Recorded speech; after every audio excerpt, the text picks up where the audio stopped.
So yeah, between episodes I almost annihilated my mic because the thing I have behind my back so my back doesn't get all funky when I'm sitting while I'm recording on my bed, yeah, I got up really fast and it moved forward and I smacked my mic and yeah, it kind of fell down. Luckily it fell on my bed so nothing bad happened. Anyways, well hey my fellow video gamers and Let's Players, I am Juddleplays and welcome back to another episode of Let's Play Sly 2 Band of Thieves. Whenever I do that intro, I don't take enough air in before I do that, so I always end up like having to take a deep breath before I continue on. Anyways, in the last episode, we started episode 8, Anatomy for Disaster, by going and doing a recon mission, and now we have Clockla. And Arpeggio's dead, so yeah, a lot of stuff happened. Anyways, in this episode, we are going to be doing this Sly mission right here, which is named, if I can actually show it, Sly Bentley Conspire. If you want to know, that's kind of how they all are, Murray Sly Tag Team, and then the Bentley one right here is Bentley Murray Team Up. There is another mission way over here, if you can see it, Charged TNT Run. That is the only one that's a little bit different, and that kind of tests a different kind of skill. Anyways, we're going to be doing this one first. Disable that engine room. You and I are going to have to work together. Happy to have you along, Bentley.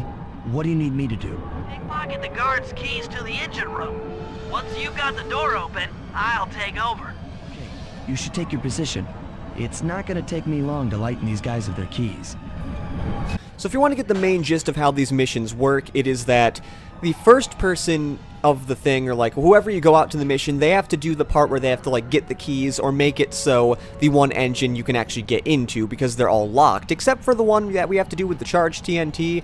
That one's not locked. That one we actually have to destroy with a TNT barrel, which I'll get more into that when we actually do that mission. But now for this one, what we have to do is we have to get a whole bunch of keys, and then once we get the keys, then Bentley can go into the engine, and then you kind of test, like the game tests your skills with Bentley by doing a few things. So that is how it kind of works. Now, would I say it's repetitive? No, because each engine is different. Like, obviously, with Bentley and Murray on these parts here, you obviously can't pickpocket for keys, so this one's a little bit different. And luckily, I do actually have silent obliteration, so that might help this a little bit. Now, oh god. This one down here. Now, what they usually want you to do is they want you to use the alarm clock here. But the bad part is, for some odd reason, there's always so many freaking little guards here that always show up. So I'm gonna get, oh god, I'm gonna get rid of this guy because I don't want him around. And now I can go up here, and hopefully there's not another guy down there. So now if I can use the alarm clock, I can lure this guy over here, and hopefully another guard will not get lured there. Now you have to do this within a certain amount of time, because another guard might see you.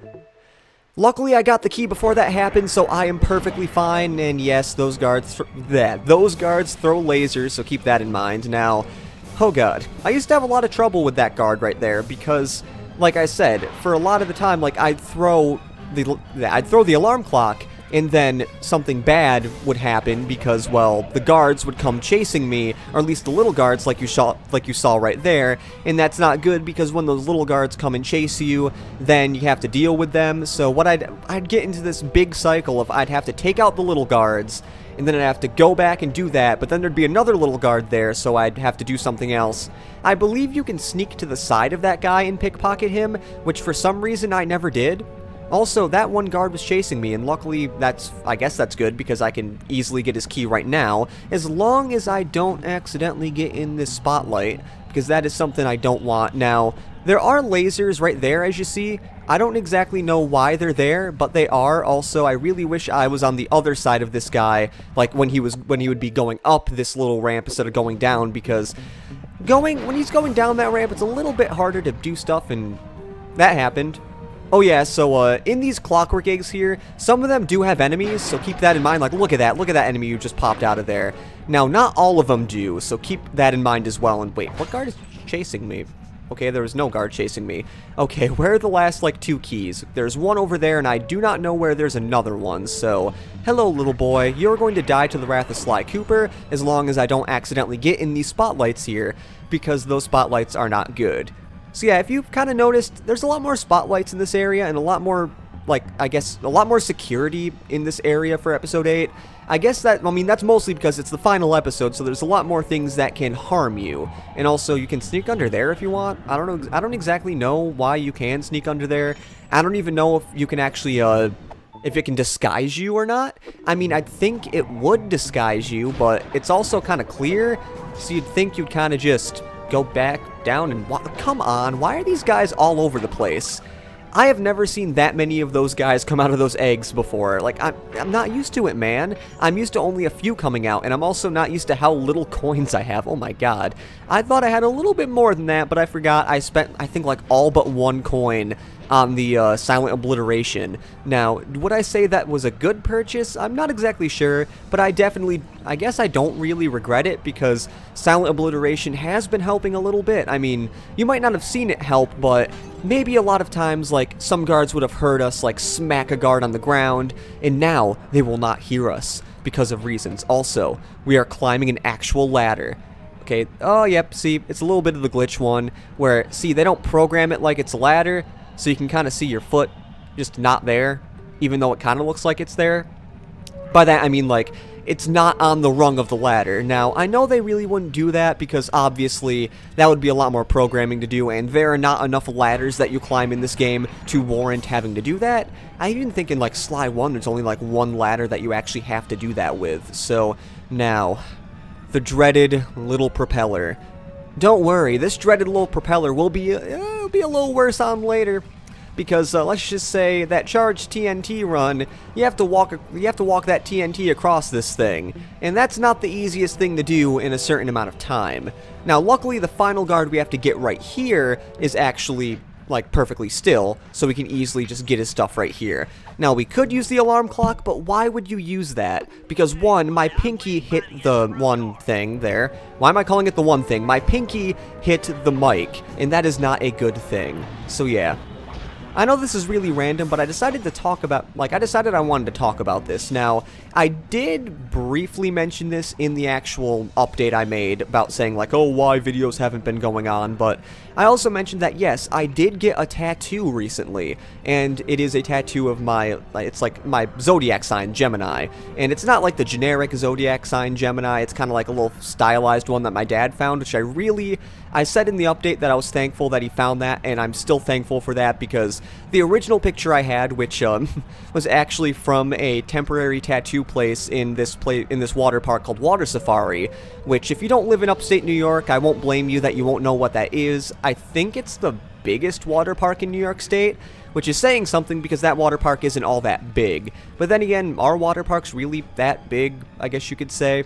Anyways, we have to put the keys in right here, and I was going to stop talking for them, but Sly already finished talking, because the text, even though it's still there, is not moving. So that means he already said it. Because if you don't know, the way the text works in this game is that it goes along to like how they're saying, or at least it finishes when they stop talking. At least that's what I've found from playing this game.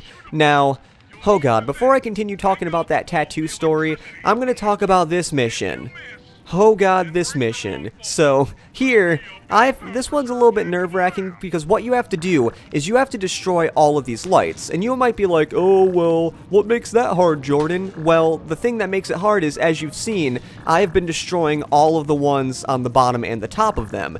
That is because you have to do that, because if you don't, some big override thing happens, and you die from, like, a big blast of something. Now, what that blast of is, or whatever, I have no idea, but you literally have to go around and hit them one at a time. Now, when there is not a current active charge, you can hit any of them you want, but once that active charge happens, you have to aim for the certain one. Now, what I would say is make sure the one you're aiming for is in a clear fire shot. Don't try to aim it when there might be something in front of it. Like, that could have been really bad, but if it's like this, or if I can actually aim it, or I'm gonna have to wait till it goes around again, because I did not trust myself hitting it there. Like, try to hit it when something in the front is not in the way. Now, I kind of did this badly, because you should probably not get the inner ones first. You should probably try to get the outer ones, because the outer ones are easier, so you don't accidentally hit another one. But, I don't know, I just kind of aim for whatever ones I see. Like this outer one here, it should be pretty easy to get. If I actually missed that right there and something bad happened, I would have been really mad, because it'd be like, while I was saying that it was easy, I mess up, which you don't want to mess up this part, because if you do, you have to restart this whole part here, and with how many things you have to destroy, it can get really annoying. Luckily, when you get to the last few, it's actually pretty easy since you don't have many to do. Like, I believe I have 2 more. I was about to say I only have 1 more, but I guess that is a lie. Now I have 1 more. See, I spent so long describing how I had 1 more that I actually didn't even have to say that it was a lie. And that, yeah, I was about to say that could have made it, but it definitely couldn't have, because that was definitely very far off from what I was trying to do on there. But now that all of them are done, I am going to talk about... Actually, can I ride one of these? I'll ride it over, because that looks cool. But I'll continue talking about the tattoo. So yeah, originally the one that was at Water Safari, the temporary tattoo one, it wasn't as stylized or looked as cool. So that's pretty cool, and that was weird. Okay, I thought that was the game, but that was actually somebody in my suite. Yeah, I don't know what they do, but they do this weird thing where they're like, yeah, or something. I don't want to say it too loudly because I feel like it'd just be weird me saying that in my room by myself. They might think that it's a little bit weird. Also, I just realized that those things, they kind of jump at you. That's not the best thing. Also, I never mentioned, but what you had to do is you had to run around and bomb those things. Now get away from that. I need to find out where the heck I'm going. What we actually need to do is we have to go over here to where this weird switch is so we can press the circle button and destroy the engine. That's one less engine for that creepy clockla thing to draw power from. Now, something I'm not sure of is I'm not sure if these are actually engines or if they're like batteries. Engine. The reason I call them engines is because, well, we kind of had batteries in the last episode, and I don't think it is a battery. It's just something that gives Neela power.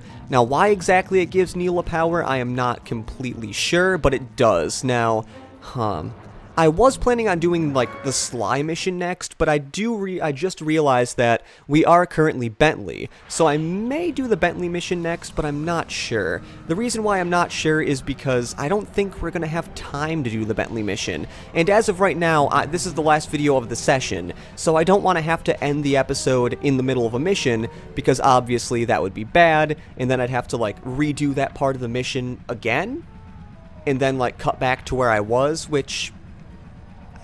you know what? I might as well do that. I'm still kind of a little, like, thinking if I should do that. It'll give me a little bit more time once I get to this little waypoint that's kind of not there. I mean, the waypoint's there, but the blimp that it's on was not there. Yeah, I'm not exactly sure why. Well, I mean, yes, I know why. It's a whole render distance thing, and it wasn't even a blimp. It was kind of more of just a weird thing. Now, you know, I haven't really put guards to sleep in a really long time. And now that has changed, because I put a guard to sleep. So, you know what? I know we're probably not going to finish this mission in this episode, but we might as well, actually start this mission, even though I am getting bombarded by guards, so we are just going to completely ignore all the guards, because, as you know, running away is the best thing in this game. But we are going to be doing this mission right here, which is, if I can show it before I get hit, Bentley Murray team up. That's one of the engines that needs to be disabled. I won't lie to you, Murray. This is going to be a tough job that requires both our skills. My skills? Okay, Bentley, if you say so. First, I'll need to hack the stations controlling access to the engine room. Then, Murray, you'll need to head inside and use your muscle to finish the job. The Murray will be ready to go. Oh, whoa, that was that was a little too close for my comfort. I guess we're going to be staying up here until these guards go away. Which, okay, they do jump up here. Now, can I make this jump? I'm not completely sure. Please make... There we go. Okay, good. I actually did make it. I was able to get away from that without accidentally getting hit by one of the flashlight guards. Also, as you saw, there was a big open fire there. I'd personally suggest not getting in the middle of that big open fire, because I'm pretty sure it will burn you, and that's the last thing you want. But, yes, with Bentley... you have to hack. I mean, what else would you think you'd have to do? But this hacking mission's a little bit different. Also, I don't even think they mentioned this, but now you have ricochet bullets. Yeah, I mean, there's a big reason why you have ricochet bullets, because that's the only way you can actually destroy these guys, because let's just say that these guys are pretty crazy. The only bad part is you have to find a perfect place to, like, get the bullets to ricochet correctly into the enemy. Like, I believe, let's try going up here. Is this going to get them, or do I want to, like, do this? Okay, that's not really... There we go. Okay, finally, yeah.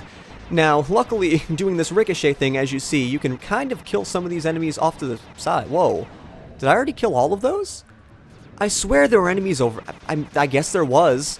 but I guess I killed them from trying to kill the other guys, so that's pretty cool. Now, if I can actually get these guys and not kill the other guys before I kill these guys, that'd be really cool, because I'm very sequential like that. I like to destroy all the enemies on one side before I destroy the others, but now I guess we're going to be destroying these ones over there before I get this one, because that's kind of how it worked. Now, sometimes I am a little bit of a daredevil, and I go out there to make it go a little bit faster if the ricochet bullets aren't really working to my favor. But let's just say that when I first did this mission, I had a lot more trouble on it than I had right now, because I obviously get the concept a lot more now than I did before. But now that computer is down, which is funny because now I don't think I ever really mentioned it, because I'm not exactly sure if I ever really noticed it until now, that when Bentley is done hacking a computer, it kind of just turns off. Like, it was online, now it's off. I mean, I guess that makes sense because you're trying to make it so the computer is not doing what it's doing. And what's following me? What was following me? Okay, was it another weird egg thing that I didn't even notice? I also need to make sure I know where these computers are. Now, the weird thing is, these computers, you have to actually do them in a certain order. I mean, that's mostly because the last computer you do is in, like, at the area you need to go to. Now, obviously, this engine is not the one we need to go to because the computer is right there. I believe the next one's, like, over somewhere else, maybe like there or something. I don't know. I'm trying to go on to like which engines we haven't gone to yet, and as far as I know, those are the engines that we have not gone to yet. And you know what? I feel as if, you know, I'm just going to make this episode a little bit longer than usual, because I think I can get through this whole mission in this episode. Mostly because the Murray part of this mission is actually not all that bad. And, well, I mean, it's Murray. It goes pretty fast nonetheless. At least I believe it goes faster than the Bentley part. It all depends on how far we are in the episode when we get done with these hacking missions. If it is like 20 minutes when we get done with these hacking missions, I might as well just start the Murray part in the next episode, which I might as well record a third episode if that happens, but I'm kind of a little bit torn on if I should do that or not. I mean, if I don't do that, that means I'm going to have to replay this part of the mission, which in all honesty is not the worst thing in the world. But I don't know. Like I said, it all just depends on what happens. That's the really bad thing about getting to the later parts of this game. The missions get pretty long, and it makes it so doing more than one mission in an episode is kind of hard to do. But the sad thing is you can't just do one mission per episode, because it was only like 11 minutes by the time we finished the first mission, and that is way too short for a video, at least in my standards. And also, I don't have all the time in the world to record as many sessions as I want. I mean, if I was at home, I would do this perfectly fine, but that's because I'm not on as much of a time constraint. Now, thank God I did get the other one, because I wasn't exactly sure if I did get that or not. But yeah, this one I feel like is more like a traditional hacking job, I guess, which I also didn't mention this. But this hacking mission, which is actually the last one we do, at least not this computer, but the next computer is the last one we do. This is the last mission that we have to actually hack in.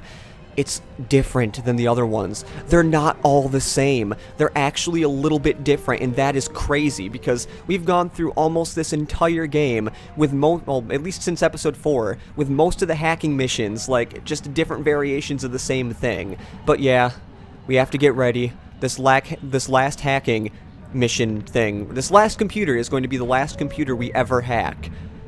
At least in this game, not in our, like, Let's Play thing, because I do have plans to continue Sly 4, or at least start over Sly 4 eventually, so we will have hacking missions in there, but these hacking missions are not as, I mean, those ones in Sly 4 are definitely not as good as the ones in this game. And now, welcome to this hacking mission. Oh god, I hate this one. The reason I hate this one is that, like, it's basically, you have to run and gun, because you could stay back forever, and you would be on this thing for as long as you want to, because what you have to do is you have to make your way to the end of this, but you have these guys coming here, and you have to basically keep them off, or at least shoot them until they're dead. Now, you want to make sure you get rid of them pretty fast, because if you don't get rid of them pretty fast, you won't be able to actually move up until the next wave comes. So let's say we get over here, then you can move up to this area. So please keep your distance away from me. That is what I want, so get rid of those guys. Now, I guess I can talk a little bit more about my tattoo. I kind of already talked about everything I wanted to talk about the tattoo, at least, and oh god, gotta back up a little bit. Come on, guys, or at least I can get through here. What if I just keep running and gunning? Yeah, I don't think that's gonna work. Yeah, I died. It's funny because in Sly, I think in like Sly 3, or at least I thought in this game, when you die when you're hacking, like I said, at least in Sly 3, it blows up. But I'm not exactly sure if it does in this game or not, because I believe that was the first time I actually failed a hacking mission. And in all honesty, if you fail a hacking mission, it's kind of like nothing bad happens. You just kind of start over from the beginning. That's it. I mean, it's not really a mission failed. It's more of just, you gotta restart, man. Now, I would usually say like, oh, it should warrant a mission failed screen or something, because it makes sense that it would be a mission failed, but I don't know, I'd rather it not be. Come on, really? These guys are going a lot faster than I want them to. Come on, get that. Why am I not? I'm shooting at a wall, that's why. I'm not shooting at a wall in the correct way that I actually want to. But let's go back to the whole tattoo thing. Okay, so, with the tattoo, it is currently, it's Wednesday right now, and by the time you see this, which I believe would be on a Thursday if all goes well. Wait, what am I talking about? No, this episode would be on a Saturday. Okay, so this episode's coming out on Saturday, because for some reason I was thinking this was the first episode of the session, which it is not. The episode will be coming out on a Saturday, and that means I would have had this tattoo for a while now, which is crazy. As of tomorrow, at least of the day I'm recording this, I would have had it for about a week. Or not about a week, exactly a week. And there we go. We ran and gun, and we got it. You know what? I'm just gonna do this part of the mission, because, who cares? The episode might be a little bit long. I do not completely care if that is what happens. What we have to do here is we have to go around and we have to mash buttons until we get all of these done. I will try to do this in a somewhat fast manner, but I will not care too much. Now, what you want to do is you kind of want to destroy these guards before they come after you, because you don't want them to hurt you before you accidentally do something, because for some reason, after every time you get one of these pillars up, a guard will come out. So keep that in mind. So what I usually would do is I would get one of these up, kill the guard, and then do the next one. Now, I guess this tests your, I almost said muscle mash, which I guess it kind of is. I mean, it tests your button mashing capabilities, but I mean, literally it's just you go here, and then you mash whatever button you want. I remember when I first did this game, I thought you had to mash all the buttons, because in the first prompt for the first button mashing one, it said mash X, circle, triangle, or square. Well, I thought it meant mash all of them in succession, which you could do, but then I realized that no, you can just mash one button as much as you want. I personally choose the X button. I don't know, I just feel as if the X button is the button that would be the easiest to mash. And now it's funny because, I don't want to ruin it too much, but, if you want to know, the final boss in Sly 4 is actually, I guess a QuickTime event. I mean, this really isn't a QuickTime event, but I'm kind of remembering it like that because there is a part in that mission, or in that final boss, where you have to start mashing a button, and I think it picks a random button you have to mash or whatever. I'm trying to think if I had trouble on that mission when I first played it. I mean, I probably didn't, because it's not that bad. But in all honesty, we're probably not going to get to that until a little bit, because after this Let's Play, I'm going to be finishing Crash 2, and there is no way I'm going to be finishing Sly 4 after that, or restarting it, because I don't want to do 2 Let's Plays of the same game series this close in succession, because that's not really how I am. And I forgot we have to actually go this way. Wait, there's other guards up there? Oh, wait, I know what's up there. There are more of those weird helicopter guys up there. But now, this is the fast part. All you have to do is you literally have to go around here and just kind of belly flop these in, because yes, we lift them, and then we have to smash them down to the ground, and I guess that makes it so the door opens. Because for some reason, I don't know why Arpeggio made it so each member of the Cooper gang could do something in order to actually get into it, but once that is done, that will come unlocked, and then we are able to actually get this. Now, I don't think I ever mentioned about the tattoo thing. If you want to know, it is currently in the itchy phase and peeling phase, which is definitely, I guess, better, because now I don't have to have the frickin' wrapping on it, which I definitely did not like. So now that we've had a slightly longer than usual episode, I have to say that that is about it for this episode of Sly 2 Band of Thieves. In the next episode, we are going to be doing, I believe, definitely one more mission. I'm not exactly sure if we're going to be finishing 2 in that episode, because I really don't feel like making another really long episode. But then again, I don't think you guys care. You don't mind. And also with my new laptop, the render times are a lot faster, so that makes these 24-minute episodes like nothing. So, this has been Juddle Plays saying see you later and goodbye.